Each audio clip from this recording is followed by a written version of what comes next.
გამარჯობა ძვირფასო ტელემაყურებლებო. გამარჯობა, გონების დაფა კვლავ ეთერშია და დიდი სიხარულით გაგაცნოთ ძალიან საინტერესო ამბებს საჭადრაკო სამყაროდან. დღევანდელ გადაცემაში თქვენ მოისმენთ საჭადრაკო სიახლეებს.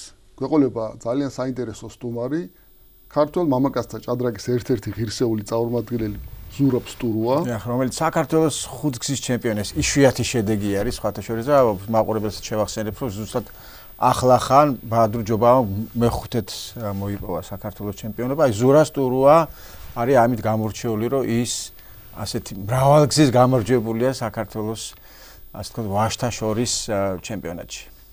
განვიხილავთ მის საინტერესო პარტიას, რომელმაც ერევნის ოლიმპიადაზე მიიღო საუკეთესო პარტიის 1994 წლის ოლიმპიადაზე მართლა შესანიშნავი პარტია და გირჩევთ დარჩეთ გადაცემის ბოლომდე ნახოთ ეს პარტია ძალიან დიდ შთაბეჭდილებას მოახდენს თქვენზეც. გვექნება აგრეთვე ამოხსნების კონკურსი, ძალიან სასიხარულო ამოხსნების კონკურსის პროფესიული მხარე ფართოვდება, ახლა იურისტმა მოიგო მისი კონკურსი. ძალიან კარგი.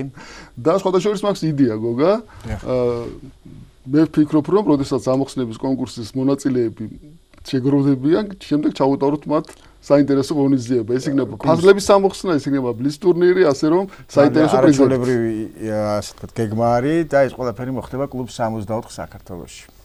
და რა თქმა უნდა, მოვისმენთ საინტერესო ისტორიულ ამბებს, ხო, გოგა?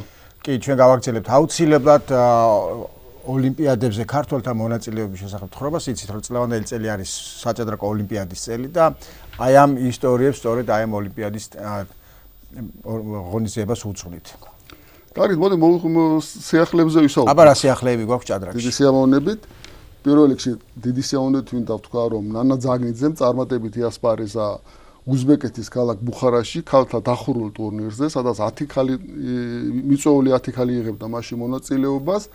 ნანას ცოტა წარუმატებელი წელი ჰქონდა და მიხარია რომ მან სტაბილურობას უკვე მიაღწია, მან საიმ პარტია მოიგო 6 ფრედ დაამთავრა, წაუგებლად დაამთავრა ტურნირი და გავიდა მეორე ადგილზე. რაც შეეხება პირველ ადგილს, პირველი ადგილი დაიკავა აზერბაიჯანელმა ახალგაზრდა მოჭადრაკემ ულია ფატალიევამ, ხოლო მესამე ადგილზე იყო ცნობილი ინდოელი ჰარიკა დრონოვალი. აგრეთვე ძალიან კარგი ამბავი არის, დასრულდა რეგისტრაცია ნონა გაბრთაშვილის თასის საჭადრაკო სასკოლო ოლიმპიადის ნონა გაბრთაშვილის თასზე ამ სკოლების რეგისტრაცია 563 სკოლა დარეგისტრირდა გოგო.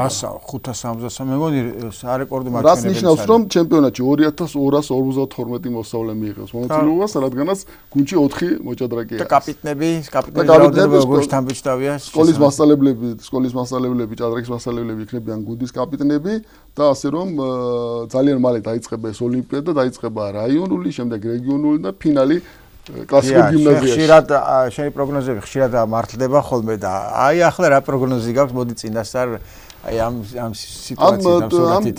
ამ ჩემპიონატის მთავარი ხიბილი ის არის, რომ ბავშვებისთვის ვაწყობთ ნამდვილად საჭადრაკო ზეიმს. ეს როგორც ადგილებზე, ისე რეგიონებში და ფინალი ტარდება კლასიკურ გიმნაზიაში, ცნობილ ბიბლიოთეკაში და ყველა ბავშვს უხარია იქ მოსვლა. ქალბატონი ნონას გვიერთება ხოლმე დაჯილდოებას და რა თქმა უნდა საერთო ზეიმი არის ყველასათვის. წარმატებებს უსურვებ სკოლებში, შთამბეჭდავი რაოდენობა არის და ძალიან მიხარია რომ ბავშვები რაოდენობა იზრდება, რომლებსაც იმ ბავშვებისა, რომლებსაც ჭადრაკი აინტერესებთ. ჭადრაკი ეს არის ქართველების ერთ-ერთი ძალიან სახასიათო, ძალიან მნიშვნელოვანი სახეობა სპორტისაც, გონებისაც. და პრინციპში მარტო გონების დაფასთან არ ხდება ბრძოლა და აი ამიტომაც ძალიან გამიხარდა რომ ბევრი ბავშვია დაინტერესებული ჭადრაკით. გოგა, საქართველოს რეგიონებში გრძელდება შიდა ტურნირები და გრძელდება რეგიონული ტურნირები. მე უბრალოდ ციფრებს ვიტყვი, ძალიან შთამბეჭდავი ციფრები არის. ფოთში მონაწილეობა მიიღო 100 მოჭადრაკემ, რუსთავში და ახალციხელში მიიღო 80 მოჭადრაკემ, მაგრამ რეკორდი დაამყარეს იმერლებმა, ქუთაისში მიიღო 350 ბავშვმა მონაწილეობა საკვალიფიკაციო ტურნირში. რაც ძალიან სასიხარულოა, რა თქმა უნდა. ახლა რაც თავარი სიახლე, საერთაშორისო სიახლეებიდან ეს არის, რომ ამერიკის შეერთებული შტატების ქალაქ სენტ-ლუისში, რომელსაც აგრეთვე უწოდებენ საჭადრაკო მექას, იცით რომ მეცენატებმა, მილიარდელებმა და ფილანტროპებმა, რეკ სინფილდმა და მისმა მეუღლემ ჟანა სინფილდმა და საჭადრაკო ქალაქი ააშენეს ფაქტიურად გოგო და ძალიან დიდ პრიზებს გამოყოფენ. საქმეს აკეთებს ზოგადად ჭადრაკის განვითარებისთვის ცნობილია რომ ის გაიზარდა ძალიან ასეთ გაჭირებული ბავშვობა ჰქონდა მას და ამბობს რომ სწორედ ამ ბავშვობაში მან ისწავლა ჭადრაკი და ჭადრაკმა მისცა ბევრი რამ. აი სწორედ აი ჭადრაკის ცოდნამ განაპირობა მისი მილიარდერობა და ამიტომაც რაღაცნაირად მადლობას უხდის ჭადრაკს ამით და ამიტომაც ძალიან დიდ თანხებს დებს ძალიან დიდ საბრალო თანხებს დებს მართლაზე ეხმარება მთლიანად ამერიკის ჭადრაკის ფედერაციას გულუხვად ეხლა ხან ჩატარდა იქ ამერიკის თასის გათამაშება რომელიც ვაშტაშორის მოიგო სომ ვესლი სომ, რომელსაც $90,000 ბონუსებთან ერთად დაისაგუთრა, ხოლო ქალთაშორის გაიმარჯვა კარი საიპი, რომელიც ხოლაშორის კარი კასპაროვის აკადემიის აღსაზრდელი არის, მან $99,000 დაისაგუთრა ბონუსების ჩათვლით. ანუ ეს დიდი პრიზები სწორედ ამ სიკვდილების დამსახურებაა. კი არა, რამ განაპირობა სწორედ აი ამ მეცენატის, ამ მილიარდერის აი ესეთი მადლიერება ჭადრაკის მიმართ. აი რა მისცა ბავშვობაშია ჭადრაკმა, რატო ბევრს თამაშია ჭადრაკი, მაგრამ რაღაც განსაკუთრებული დამოკიდებულება აქვს მას. ის ამბობს, რომ ჭადრაკმა მას ასწავლა ლოგიკა და დისციპლინა. რამაც მისცა საშუალება, რომ ბევრი ფული მიეღწია წარმატებას. ასე რომ ითამაშე ჭადრაკი და ვინიცის რამდენი მილიარდერი გახდება, სწორედ ვინც მიყვება იმ იდეას, რაც ჭადრაკს ახასიათებს და რაც ჭადრაკი ითხოვს. ჩვენ ახლა რუბრიკაში სტუმარი გვყავს, სტუმარი კი დიდებული ზურაბ სტურუა, როგორც უკვე მოგახსენეთ გადაცემის დასაწყისში ზურაბ სტურუა არის საქართველოს ხუთგზის გამარჯვებული, მას არაერთი ჯილდო აქვს მოპოვებული, საოცარი წარმატებით, საოცარი მოჭადრაკე და როგორც უკვე გითხარით, ასევე 1996 წელს ერევანში გამართულ ოლიმპიადაზე მისი პარტია დასახელდა საუკეთესო პარტია, წარმოვიდგინეთ რა დონის ჭადრაკს თამაშობს, სადაც უამრავი ჩემპიონი იღებს მონაწილეობას და სწორედ ზურაბ სტურუას პარტიამ ასე ვთქვათ გამოცხადდა საუკეთესო პარტიად. სწორედ გოგა, შენ ახსენე რომ საქართველოს ჩემპიონი იყო 5-ჯერ, მაგრამ საყურადღებო რომ პირველად ჩემპიონი გახდა, როდესაც იყო 15 წლის. და პრინციპში ითვლება ყველაზე ახალგაზრდა საქართველოს ჩემპიონად ვაშტაშორის. და ის არის სენიორებში, მსოფლიოს და ევროპის მრავალგზის ჩემპიონი. და ფიდეს სენიორ მწვრთნელი რაც თავარია, ხო?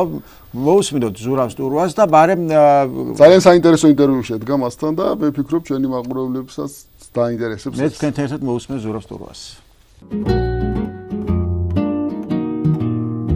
დღეს გონების დაფის სტუმარი არის საქართველოს ხუთგზის ჩემპიონი, მსოფლიოს საჭადრაკო ოლიმპიადის მცირე ვერცხლის მედალოსანი, მსოფლიოს და ევროპის მრავალგზის ჩემპიონი სენიორებს შორის, სენიორ ტრენერი ზურაბ სტურუა. გამარჯობა ზურაბ. გამარჯობა ბატონო გიორგი. საუბარი დავიწყოთ თავიდან, ბავშვობის წლებიდან. ვინ იყო ის ადამიანი, რომელსაც მოგწამლა შენ ჭადრაკით, რომელსაც მოგწამლა ჭადრაკი?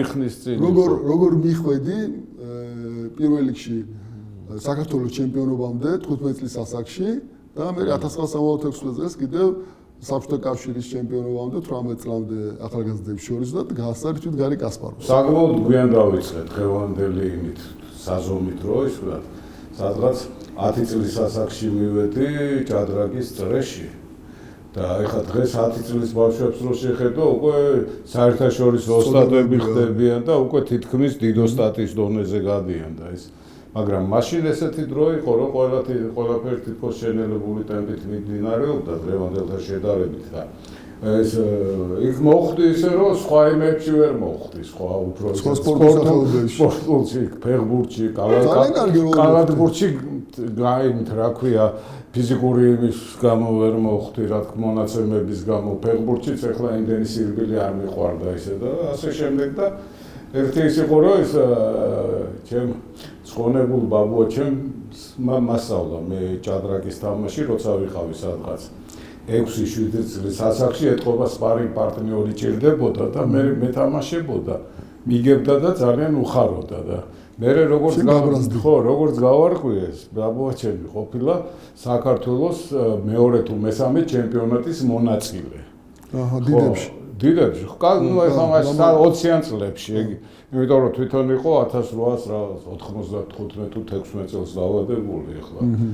როდინდელი ეხლა წარმოიდგინე თაობაა და 20-იან წლების დასაწყისში მოკლედ მონაწილეობდა, მაგრამ რა თქმა უნდა მოყვარული იყო, მაგრამ მე ნამდვილად მყოფნიდა მაგ პერიოდში, მაგრამ მე როცა წამოვიზარდე ცოტა და დავიწყე მოგება, მე უკვე დიდად აღარ მოეწონა ეს და შეწყვიტა ჩემთან თამაში და მხოლოდ ჩემ გულშემატკივრობაზე გადავიდა.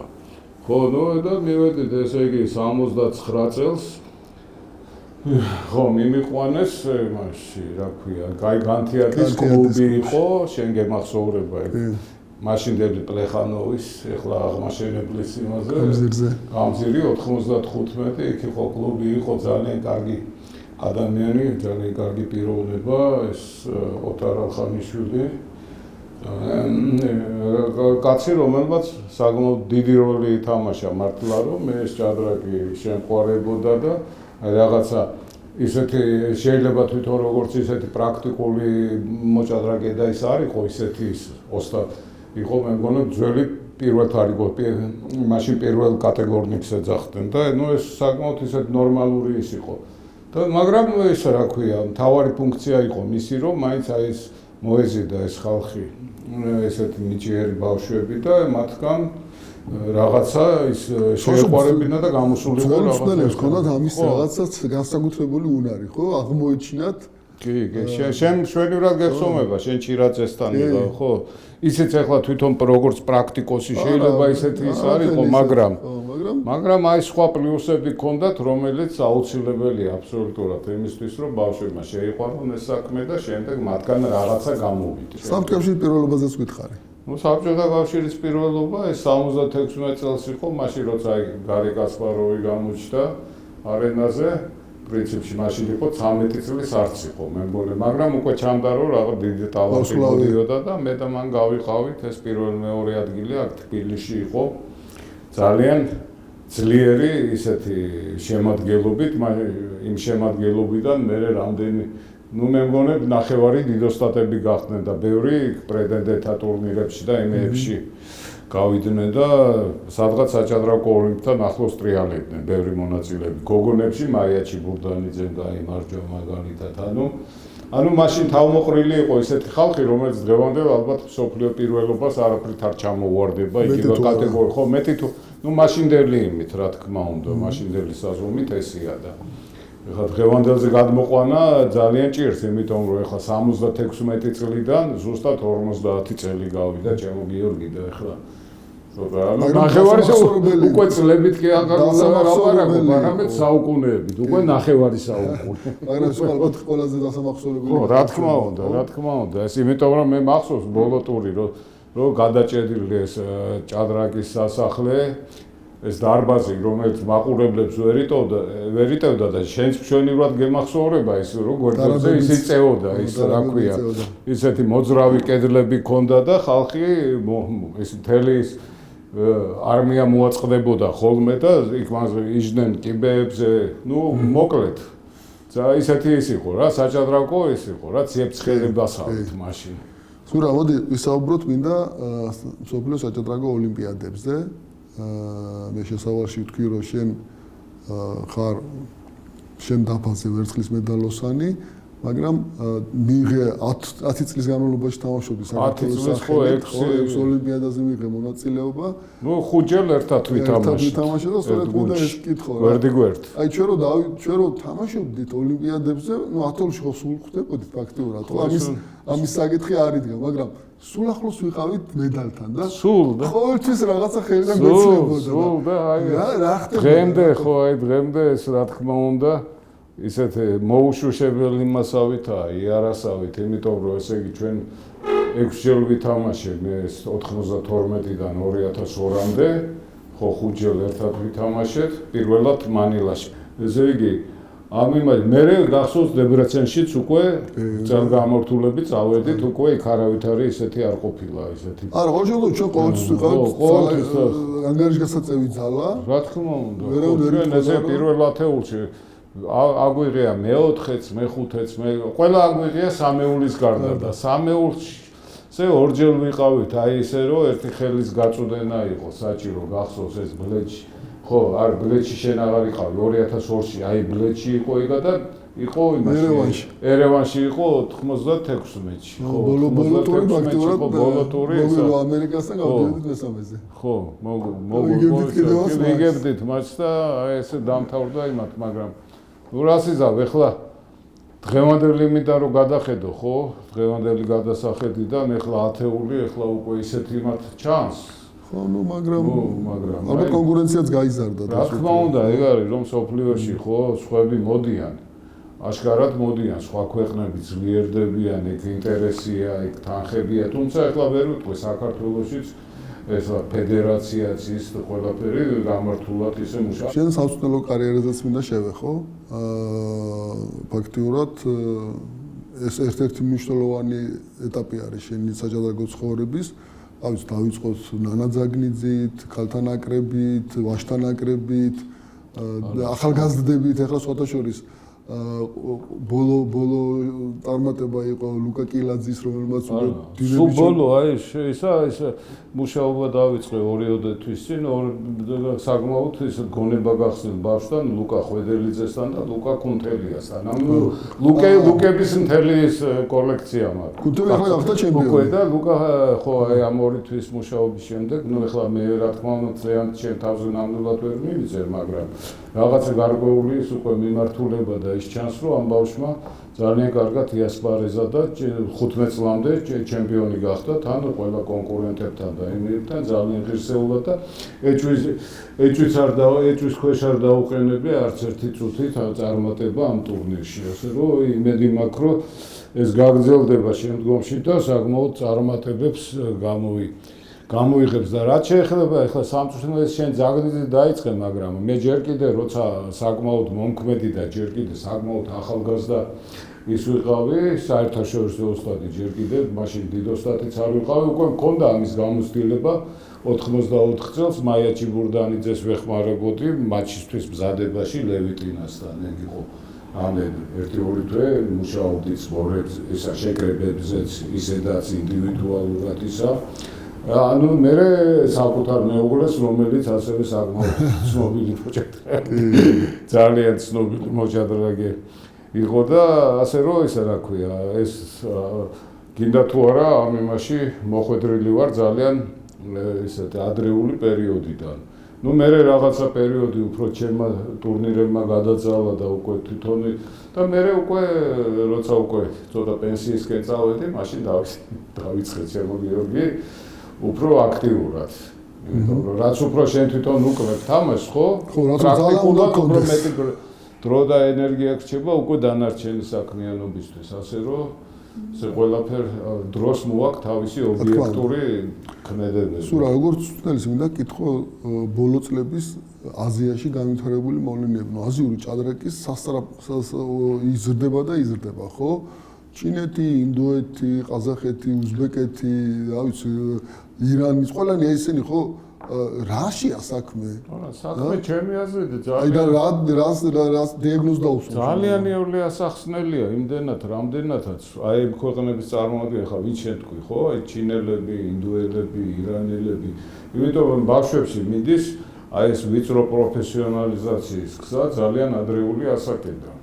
იმიტომ რომ იმ ბავშვებმა იციან მშვენივრად, რომ ეს არის მათი ცხოვრების პროფესიონალური საქმე, იმიტომ რომ სხვა დაუშვათ სხვა სფეროებში მათ არ აქვს იმხელა პერსპექტივა და ის რომ რაღაცა ისეც მიაღწიონ და ეს არის მათთვის თუნდაც ყველაფერს თუ თავი დაანებო ეკონომიკური უზრუნველყოფის თუ მაღალ დონეზე გავა და ასე შემდეგ საკმაოდ ისეთი იმ რეგიონებისათვის საკმაოდ შემოსავლიანი საქმეა და აქედან გამომდინარე ეს ბავშვები ძალიან ადრეული ასაკიდან უკვე ძალიან პროფესიონალურად უდგებიან ამ საქმეს.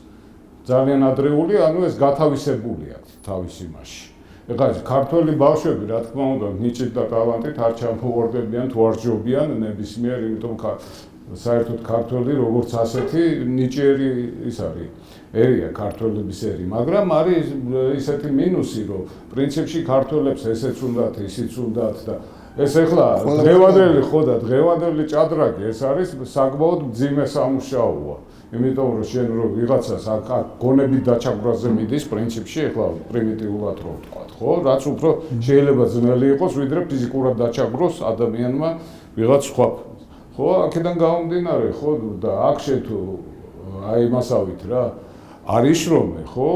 აი რაღაცა ფანატიზმამდე თუ არ მიხვედი დღევანდელ მაღალ იმაზე ძნელია. ხო, რომ მწვრთნელებიც ხო საჭირო არის არა, მწვრთნელების რაოდენობა ნამდვილად საქართველოში ნაკლებობა არ არის. მწვრთნელები არიან, მე ვფიქრობ, რომ იმიტომ მე ვფიქრობ, რომ აი ახლა სამწუხაროდ ჩემი აზრით, რომ მწვრთნელების რაოდენობრიობამ გადააჭარბა ხარისხობრივს რა, იმიტომ რომ რაოდენობა ძალიან ადრე მიდიან, აი მაგალითად მოჭადრაკეები, ჩემი აზრით, ეს ჩემი სუბიექტური აზრია, მათთვისაც ნათქვამი მაქვს, რომ რომელსაც შეუძლია თვითონ აი იასპარეზოს საკმაოდ წარმატებით რაღაცა მაშინ, მაგრამ იქ სხვა შრომა უნდა ჩადოს და ისა. ხო, და თვითონ აი მოთამაშის ის უნდა კონდეს რა, რაღაცა აი რო იტყვიან, აი ესეთი რაღაცა აზარტი და მოთამაშის ესეთი აი რო იტყვიან ჯიგარი რა, ესეთი. აი არ არის ეს სიტყვა ეხლა ამ ჭადრაკთანიც, მაგრამ აი ზუსტად ასახავს ამ იმას მომენტს და ეს მწვრთნელობა მაინც უფრო შედარებით იოლი საქმიანობა. იმ გაგებით რომ ესე იგი შენ როცა თამაშობ, ეხლა შენც არაერთხელ გითამაშია და როცა აი მნიშვნელოვან პარტიას წააგებ და ეს შეიძლება მიკროინფარქტივით არის ეხლა ტრაგედია. ხო, ტრაგედია რა პრინციპში, იმიტომ არა მარტო ის რომ ბევრ ამას დაკარგავ, არა იმათ რა მატერიალურად, არამედ თვითონ ის რომ რაღაცა ბიზნესკენ მიდიხარ და აი ბოლო მომენტში რაღაცა ფეხი წაგიცდა და ისა და მწვრთნელი უფრო მონოტონური ესეთი პროფესიაა. სამსახურივით არის, მაგრამ თუ აი აქ ეს ენთუზიაზმი და ის არა გაქვს, რომ ესე იგი მწვრთნელში რო ჩადო შენ ეს ენთუზიაზმი იმისთვის რომ აი არა მარტო ის რომ შენი საქმე გააკეთო და რაღაცა მიიღო, ხო? ესე მოჭრილი, ესე ვთქვათ. არამედ ის რომ შედეგზეც იმუშაო, გამიგე, ხარისხზე. ეგ არის მთავარი. ხო და აი მე ჩემი ის მიდგომა ეგეთია რომ ვიმუშაო ხარისხზე. შეიძლება იმდენი რაოდენობრივად არ იყოს და არც არის. მაშინ ვერ გაწვე, მაშინ ხარისხი ვერ გაკაჩავ. ხო, ამიტომ მე ვფიქრობ, რომ მაინც ხარისხი უფრო მნიშვნელოვანია ვიდრე ჩემთვის ყოველ შემთხვევაში ვიდრე რაოდენობა. მართალი ხო ზურა. მინდა კითხო შენს ასეთ ბოლო წლების ყველაზე კარგ და მისწრაფებაზე, რომელსაც ქვია სენიორების ტურნირი, ხო? შენ ზოგიერთი ადამიანი 40 წლის ასაკში ანებებს თავს ჭადრაკს. შენ 50 წლის ასაკში ახალი სუნთქვა გაგეხსნა. და ეს რისი ბრალი არის? შენი კარგი ფიზიკური ფორმის თუ ჭადრაკის უსასრულო სიყვარული? არა, ნუ ერთიც და მეორე თუ ეხლა ფორმა ეხლა გააჩინე ჩემი ასაკისთვის მე ნორმალურად გრძნობ მაინც თავს მე ვფიქრობ ეხლა ჩვენ ასაკში ჩემო გიორგი რაღაცა ცოტა არაწუხებს ადამიანს ესე იგი რაღაცა საეჭვო არის და ასე რაღაცა ყოველთვის ის მაგრამ ამას ჩვენ რა თქმა უნდა თავი არ უნდა დავუხაროთ და უნდა ვიბრძოლოთ სანამ შეგვიძლია ბოლომდე ეხლა მარტო ჩემი კი არ არის კაცო ეხლა ამ იმაში მაგალითად ამ სინიორების იმაში სოფლიო და ევროპის ჩემპიონატზე ჩვენ მე ყოველ წელს პრაქტიკულად მე და ნონა დავდივართ ერთად და ეხლა ნონა არის 80 აი ბოდიში ხალხს ასაცი ხო და მაგისხდა ანუ ვიცით ეხლა იუბილეი მაგრამ ყოველ შემთხვევაში მაგრამ შენ რომ მიცოდე რომ როგორი შემართებით და იმით არის რა იმაში იგივე ყოველი იმაში ყოველი ტურისტი ჩვენი მომზადების ისა გვაქვს მე რაღაცებს ვაჩვენ მეკითხება ისა რომ ამ ეტოკეზე რაღაცა ინფორმაცია მივაწოდო და რაღაცა რჩევაც მივცე და ასე შემდეგ და ეხლა როცა ასეთ მაგალითს უყურებ ხო როგორ შეიძლება რომ შენ თვითონ იყო რაღაც ისეთი რა ეხლა არ ვიცი არა მებრძოლ. ხო და რა მიზანი ხო უნდა კონდეს არა ერთხელ მოიგე ორჯერ მოიგე სამჯერ მე რამდენი რა მიზანი აქვს რამდენი უნდა მოიგო. აქ არის საკუთარი თავის იმასავით რა შემო ხო რამდენი აი ეხლა მაგალითად ეხლა ის იმედი მაქვს ეხლა ევროპის პირველობაზე წავალ ხო იმაში რა ქვია ივნისში ეხლა 6 ჯერ მოვიგე ევროპის პირველობა მაგრამ ეს მუდმივი ის არის შენ საკუთარი თავის იმაშვები გამოცდას ატარებ რომ რამდენად ზოლის უნარიანი რჩები ბოლომდე რომ ეს არის თვითშეფასების მომენტია რა რომ არ დავარდე შენი საკუთარი თვითშეფასების ისა თან სასიამოვნო არის ხო თან სასიამოვნოა რა თქმა უნდა სასიამოვნოა თან ეხლა პრინციპში შენ გარემოში რო ხდები იმ ადამიანებთან ვინც მილიონი წელი ეხლა იმაში რო თამაშობ ეხლა კნაკთან პირველ მაგალითად გერმანიის ის მრავალგზის ჩემპიონი ოღონდ მაშინ გედერი ერქვა ხო პირველად 1980 წელს შევხვდით ჩვენს გადაცემას ქვია გონების დაფა მე მინდა შემოგთავაზო რომ ჩვენ გონების დაფაზე შენი სამახსოვრო ავტოგრაფი დავიტოვო გავუკეთოთ. სიამოვნებით, დიდი მადლობა გიორგი, მოწვევისათვის, რაღაცეების გახსენებისათვის და იმედი მაქვს ჩვენ კიდე გვერდ შეიძლება მოგვიწიოს უკვე საქართველოს სინიორთა ნაკრებში. ჯერ თამაში. ჯერ ნახოთ ხო ისად, მაგრამ მე მაინც იმედს ვინარჩუნებ. რატომაც არა? რატომაც არა.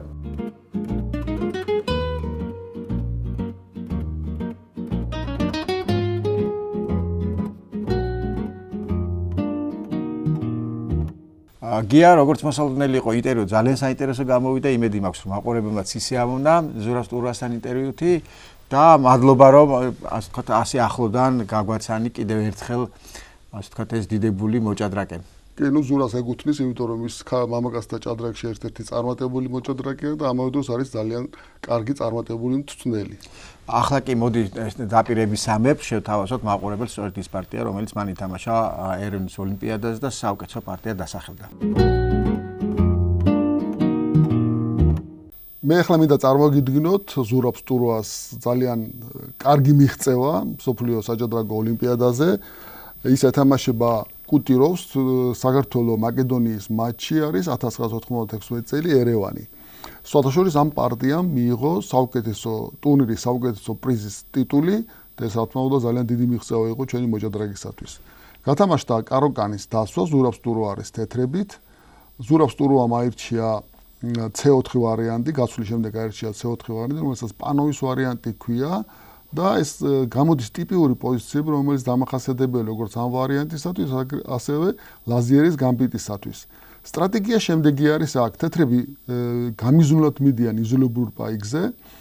იზოლირებულ პაიკის უპირატესობა ის არის, რომ ფიგურული თამაშით მათ შეუძლიათ შეტევა განახორციელონ როგორც მეფის ფრთაზე, ასევე ცენტრში. შავების სტრატეგია არის, რომ რაც შეიძლება მეტი ფიგურები გასცვალონ, რადგანაც ენჩპილისკენ უკვე D4 პაიკის სისუსტე უფრო საგრძნობი გახდება, ამიტომ შევხედოთ თუ მოჭადრაკეები როგორ აღწევენ თავიანთ მიზნებს. ჯერჯერობით მიდის ფიგურების განვითარება A3, B6, Q2 და Q6. შავებმა გადაწყვიტეს რომ არ დაეშვათ ლაზერი D3-ზე, რადგანაც მეფეზე შეტევას ისინი ურფრთხიან. აქ ზურა მოვიდა Q5, ეტლი C8, ლაზერი D2. ლაზერს მაინც იგივე მარშრუტი აქვს, მას უნდა ლაზერი F4, ლაზერი A7-ზე გადავიდეს და ისევ და ისევ მეფე შეუტიონ. ამიტომ შავები ცდილობენ ამას წინ აღუდგნენ. Q4, ლაზერი F4, Q5, ლაზერი A7. უკვე პირდაპირ მოქარა არის. Q6 შემდეგ A7 არის შამათი. აქ ერთადერთი სულა გააკეთა შავებმა, უნდა დაისვან მათ A7 უჯრე ეს არის G6. A6 არ ვაგა, რა თქმა უნდა, რადგანაც აქ შეწირო არის, კუკლავს A6, ჟიას, ლაზერი კლავს A6, Q3, ჟ და მხედარი D4 შემდეგ მეფე A7 და ირკვევა რომ ეტლი G1-ის შამათისგან არ არის დაცვა. ამიტომ რა თქმა უნდა G6 ერთადერთი სულა არის იმ პოზიციაში. აქ ზურამ გაცვალა მხედარი Q-ში, მხედარი კლავს D5-ზე, მხედარი კლავს D5-ზე და ეტლი D1. ირკვევა რომ შავებს ჯერ კუს გაცვლა არ შავი კუს გაცვლა არ შეუძლიათ, რადგან მხედარი G5-ის შემდეგ A7 პაიკით რთულად დასაცველი იქნება. ამიტომ ჯერ ისინი ცდილობენ განავითარონ ფიგურები, ლაზერი D6, Q3, აი კიდევ ერთი დარტყმა მუქრება Q5 და უკვე E7 ფიგურა სუსტდება. F6 თითქოს იზოლირებითი სულა არის, მაგრამ როგორც ირკვევა ეს იყო შეცდომა და ეს შეცდომა ძალიან კარგად გამოიყენა ზურაბმა. ის მოვიდა, რა თქმა უნდა, ის არ წავიდა Q5-დან და ის მოვიდა ლაზერი G6, ძალიან ძლიერი სულა არის, E6 უჯრაზე არის დარტყმა და თითქოს მეფე E7 ერთადერთი სულა არის და აი Q6-ის შემდეგ ეტლი E8 და ძალიან საინტერესო კომბინაცია განახორციელა ზურაბმა. მან შეწირა ეტლი კლავს E6-ზე, ლაზერი კლავს E6-ზე და უყურეთ ეტლი E1. ლაზერი დაუცველი არის G4-ზე თითქოს, მაგრამ ლაზერის აყვანა არ შეუძლიათ შავებს, რადგანაც ლაზერი G4 შემდეგ არის Q5 ქიში, ლაზერი E6 და Q6 შამათი. ნახეთ რა ლამაზი შამათია 2 Q E6-დან A6-დან აკეთებენ შამათს, უკეთებენ შამათს შავ მეფეს. ამიტომ შავები იძულებული გახდნენ ლაზერი გაეწიათ გვერდით უჯრაზე, მაგრამ აქ არის Q4 კიდევ ერთი დამუქრება ლაზერზე და იძულებული არიან ჩავიდნენ დერვაზე, ლაზერი G6, მეფე G7, Q5 ფაქტურად პარტია მოგებული არის, რადგანაც კიდია მხედარი C6-ზე, კიდია ლაზერი E7 ქიში და Q6 და საერთოდ მეფეს ფაქტურად ვერც ერთი ფიგურა ვერ დაიცავს. აქ კიდევ ერთი სულა გააკეთეს შავებმა, მოვიდნენ G5 და ლაზერი E7 შემდეგ უკვე მეფე აშური ერთ-ერთი სულა არ და კვე 4 შემდეგ გამოდის რომ შავები ვერ იცავენ შამათს. აი ესეთი საინტერესო პარტია გაითამაშა ზურაბმა და მართლაც ძალიან ლამაზი კომბინაციებით იყო დახმძვრული ეს პარტია და ამ პარტიამ მიიღო როგორც თქვი ოლიმპიადის საუკეთესო პარტიის ტიტული. ეხლა კი ჩვენს რუბრიკაში ამოხსნების რუბრიკაში მინდა შევთავაზო ჩვენს მაყურებლებს ძალიან საინტერესო პარტია რომელიც აგრეთვე ზურაბს სურვილს ეკუთვნის ზურაბი თამაშობს შავი ფიგურებით თეთრებით არის ფიერი აქ სხვა შავების არის და ძალიან საინტერესო კომბინაციური გაგრძელება მოყვა ამ პოზიციაში შავების მიერ გაკეთებულ სვლას ჩვენს ტელემაყურებლებს დაუტოვებ ამ პოზიციას და მე მათ შეუძლიათ დაფიქრდნენ, ამოხსნან, ვინც პირველი ამოხსნას გამოგვიგზავნის ჩვენს Facebook გვერდზე, ის რა თქმა უნდა მოწვეული იქნება კლუბ 64-ის ყოველ კვირეულ ღონისძიებაზე და მონაწილეობას მიიღებს იმ შეჯიბრებაში, რომელზეც ჩვენ დავაანონსეთ. ეს იქნება კონკურსის გამარჯვებულების შეჯიბრი. სულა შავების არის, გთხოვთ თქვენი ამოხსნა გამოგზავნოთ ჩვენს Facebook გვერდზე.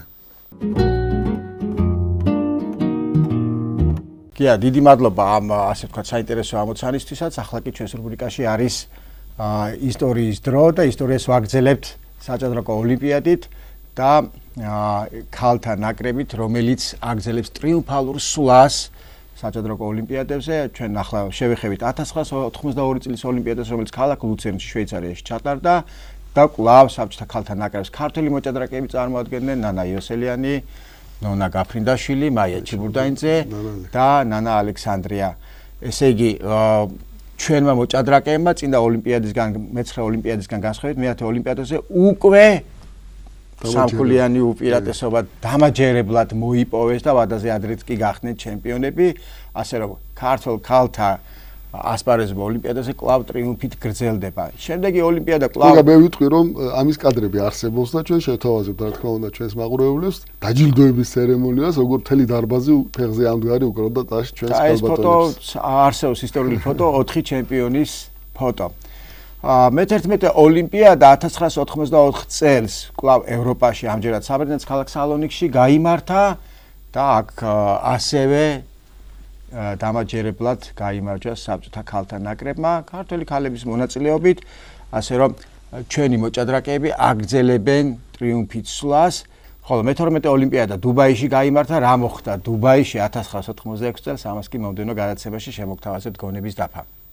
მადლობა გოგა საინტერესო ისტორიისათვის, მე ვფიქრობ რომ ეს ისტორიები იქნება შთამაგონებელი ჩვენი გოგონებისათვის, რომლებიც ემზადებიან წლევანდელი ოლიმპიადისათვის. კვლავაც დაიზრდებიან აგეს ლეკვები ვისანი და ჩემპიონები. გონების დაფა ასრულებს დღევანდელ გადაცემას. დიდი მადლობა რომ იყავით ჩვენთან ერთად და მოусმინეთ საინტერესო სტუმარსაც, ნახეთ საინტერესო პარტიები და გემშვიდობებით მომავალ გადაცემამდე. ნახვამდის წარმატებები.